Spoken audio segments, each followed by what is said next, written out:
Yeah, let's fucking rip. Let's get right into her. We're on episode 24 of Combos with Keegs.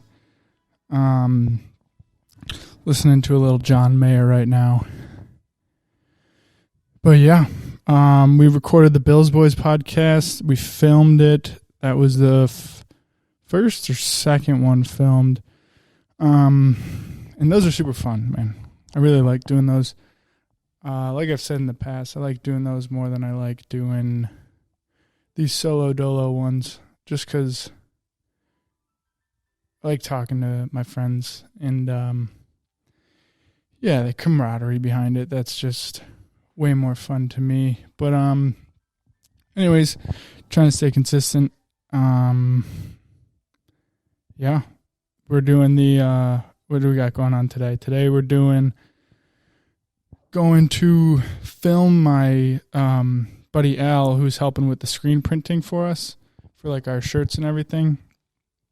I'm going to screen print the process of the next Tattoo Artist collab shirts we're doing with Peyton DeGangi. So that should be fun. What else is going on? Fall is coming. The weather is changing, and I can't be more stoked for it. As much as I love the summer, there's nothing better than the fall and like waking up to that crisp fucking air. Having a hot coffee just hits different, dude. Yeah, everything about fall I love. Love the colors, football season. There's just like an energy about fall that is so like peaceful, and it's just awesome. I don't know how to describe it. And, you know, can finally wear pants and sweatshirts, and that is my go-to. Is a nice pair of, like, I mean, I don't really have nice pants. I just have my work pants, but they're comfortable, and so are the sweatshirts. So, yeah, I'm excited, man. Very, very excited for these next few months of great weather, great Bills football, and just keep grinding away at all this fucking shit going on. I started this book called Atomic Habits, and my buddy Brendan, who I work with pretty much every day, not on Lonely Cowboy stuff, on construction, but he gave me the book, and I'm not a huge reader, but when I find a book that I really like I really, really get invested in it. And that book basically talks about creating good habits and breaking bad habits. And one habit that I'm trying to break is going to bed late and being on my phone. And one habit that I'm trying to create is waking up at 6 a.m. and having that morning routine. And it's nothing crazy. It's just like, for example, I've been trying to do this for the last week, and like today I woke up for it, but you know, I fell back asleep, just cause I knew I didn't get enough hours of sleep if I were to have stayed up after I woke up, if that makes sense. But anyways, what I'm trying to do now is wake up at 6 a.m. and just go and brush my teeth first thing in the morning, just to like force me to get up. Cause usually I brush my teeth like after I eat breakfast and all that jazz. And like, it's like not the first thing I do right when I wake up. So now I'm telling myself to go brush my teeth, and if, you know, you want to go back to bed, whatever. And I'm pretty sure that was an example in the book, or it was an example somewhere. I don't remember exactly where, but whoever said it was like, just get up, go to the bathroom, and if you want to go back to bed, you can. But the odds of you wanting to go back to bed after, like, you brush your teeth, and for me, I have to, like, toss my contacts in. You don't really want to do that. Once you're up and at 'em, you don't want to go back to bed. There's no point. But yeah, it's been nice, honestly, because I wake up, I get my shit done. It's like 6:30, 6:40, and then I read a little bit, plan out my day, come to the studio, and get some work done in, like, the peace and quiet, and I really have enjoyed it. It is a pain in the fucking dick, though, to get up at 5:50. Another thing was, like, when I first wake up, I don't check my phone for I try and do an hour. Specifically social media. Like, I'll check to see, like, just to make sure the people that I have, that I get notifications for no matter what, even if I'm on Do Not Disturb. I'll check to make sure that those people are all good. But other than that, I don't check my phone. And that's been amazing. Like, being off social media for, like, just being on it for business is all I really need and all I really want. Yeah, I think that's a cheat code, honestly, to life. And the more you can stay off your phone and stop mindlessly scrolling, like, if you only use social media for a purpose, I'm talking to myself here. Like, if I only use social media for the purpose that I need it for, which is my business, I'm way happier. Just because, like, I'm not as distracted. The mindless scroll isn't taking away, like, my dopamine or serotonin. There's, like, a lot of science behind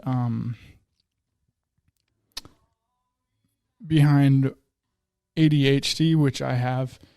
And I'm just, like, kind of diving into research about it and doing my own kind of self-study. And just to get a better understanding, because I was never taught, like, what it is or exactly how it affects someone's brain, and where it comes from, and things that make it worse, things that make it better, etc. And Joe Rogan had this, I believe it was a doctor for sure. I don't know if he was a scientist as well, but he basically studied ADHD and the effects of it and, like, the root of it, like, where it comes from. He was saying that it's not a disease and it's not something that, he said it wasn't a disease and it wasn't hereditary, I believe. Don't quote me on that, but I think that's what he said. He said it comes from childhood experiences, and it's used as a survival tactic for kids. And when you grow up, that kind of wiring of your brain is still there, but you don't need it anymore. But that's what, like, ADHD is. So when you can't, in stressful situations when you're a child and you can't fight or flight because you can't fight the situation, you're just a kid. You can't leave because you're just a kid. What do? You tune out and you find an escape in your own head, and you, like, try and just mask everything around you and go into a different world. And that's essentially what he said is like the cause for ADHD. And, my whole life I've kind of known that I've had it, especially in school. Like, I just could not fucking pay attention for the life of me. And, that's like the stereotypical symptom that you see in kids, but it wasn't even just that. It was like the anxiety behind like my whole life of being anxious all the fucking time, no matter what, like crippling anxiety. And, I've kind of had to battle that my whole life, and I've always been pushing away. I've tried to learn as much as I can about it on my own and do my own research just so I can really make the best decision for myself on how to treat it and how to manage it. And it's been very almost liberating to know that like you found something that works. And that just comes from like talking to my therapist, talking to my mom, talking to my doctors, and really figuring out, what's going on. And not even just for anxiety or ADHD, with anxiety, I guess, because I'm on a medication now that like it is for ADHD, but it has damn near eliminated a lot of my anxiety. And not to say I'm not anxious, I definitely am, but like I'm way more calm and present and like very just I'm what I would consider more quote unquote normal. Like it's just but it took a lot of work, and it took a lot of research and dedicated time to taking inventory on my mind, and just years of practice with anxiety, depression, and even ADHD, I guess. But like it wasn't until recent when I really like kind of surrendered to that and just I stopped hiding from it. And because I didn't want to feel off anymore, because that's what it makes you feel like you're not in control, and like you can't, when people say like, oh, I think I have ADHD, like I think it's definitely not it's not what you think it is, if that makes sense. Like, as far as I know, and I'm not a doctor, not a scientist, I don't know that the like chemical behind each medication that treats, each mental illness, but I don't think they're illnesses. I think it's just how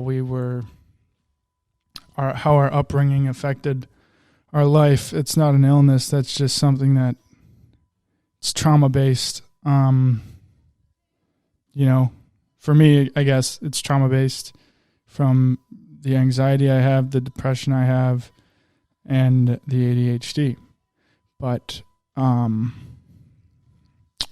anyways, what I was saying is like, for someone like me, the medication I'm on, people say like the treatments for ADHD, it'll make you wired, it'll make you X, Y, and Z, and it doesn't. what I'm on doesn't necessarily make me wired. It makes me very calm.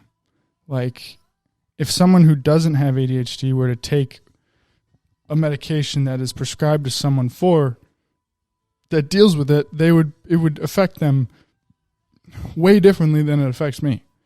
They would probably be wired, and it wouldn't do the job that it was intended to do. Maybe it would. Like I said, I'm not a fucking doctor, but I just know all the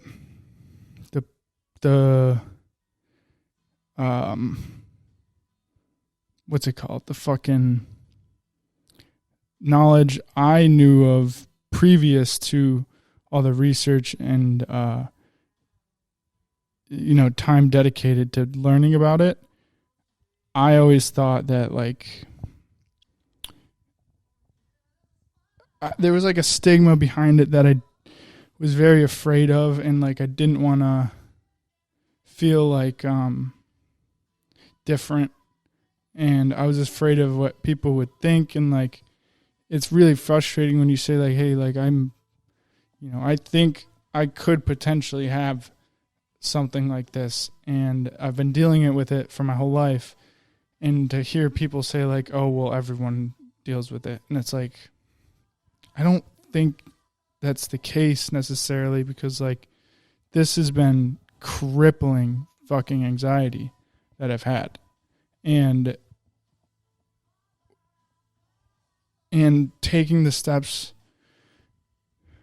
to kind of deal with that and really, really be honest with myself, to, like I said, my therapist, my mom, my doctor, and saying look, this is not everyone's brain is not functioning the same as mine. I have no control over when I want to be focused, when I don't, and when I want to be anxious and when I don't. There was nothing I can control before I really put in the effort and took the time to research, took the time to go to therapy, even though I didn't want to, and, just continually taking steps, changing my diet, changing my sleep habits, my workouts, etc. You have to do everything possible to manage, honestly,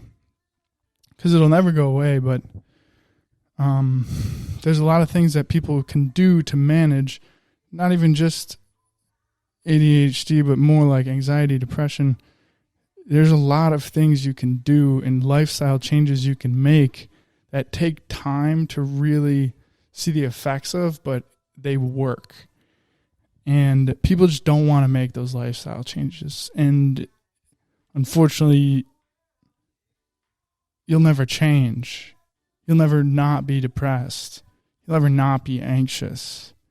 You can manage and limit it, but like I said, that it requires a lot of fucking work.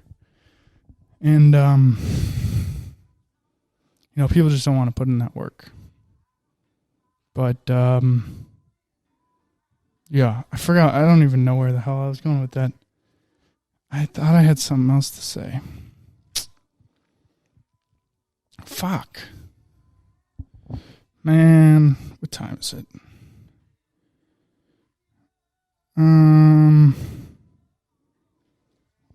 What was I about to say? Something about, sugar, whatever. This is a good episode. What are we at right now? This fucking thing. I hope it's still recording. Oh, word. All right. Well, yeah. I'm pretty grateful for the people in my life. And I'm trying to, that's another routine habit I want to make, is limit any little complaining, no matter what it is. But I'm grateful for the opportunities I have and for the people around me. And I don't want to take that for granted. As much as as much as I am stressed and, I have a lot of shit to do and X, Y, and Z. I can make excuses. Everyone can make excuses for anything. But,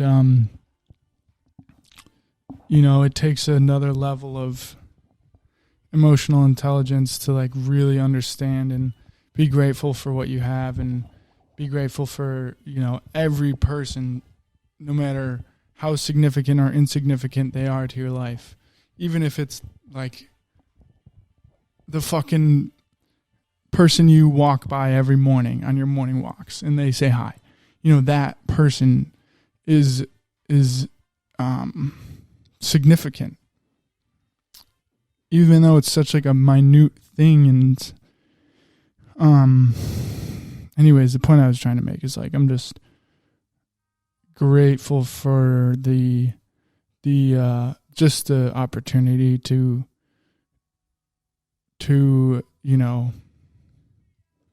have another day on this earth. Not to get deep, but like, fuck, man. It's not something to take for granted. And I take it for granted often. So I want to get better at, not taking that for granted, because I know for a fact that I do not have it. There are people that have it much, much worse situations. And I just fucking pray I can somehow eventually in my life help, as many people as I can. I have ideas on how to do it. But for now, I have to really take care of myself, my family, my friends, and get all that squared away so then I'm in a position to help others more. That's really what it boils down to. But yeah, that'll conclude this episode of Convos with Keys, 20-minute self-reflection. And this is episode 24, I believe. So see you next time. Peace.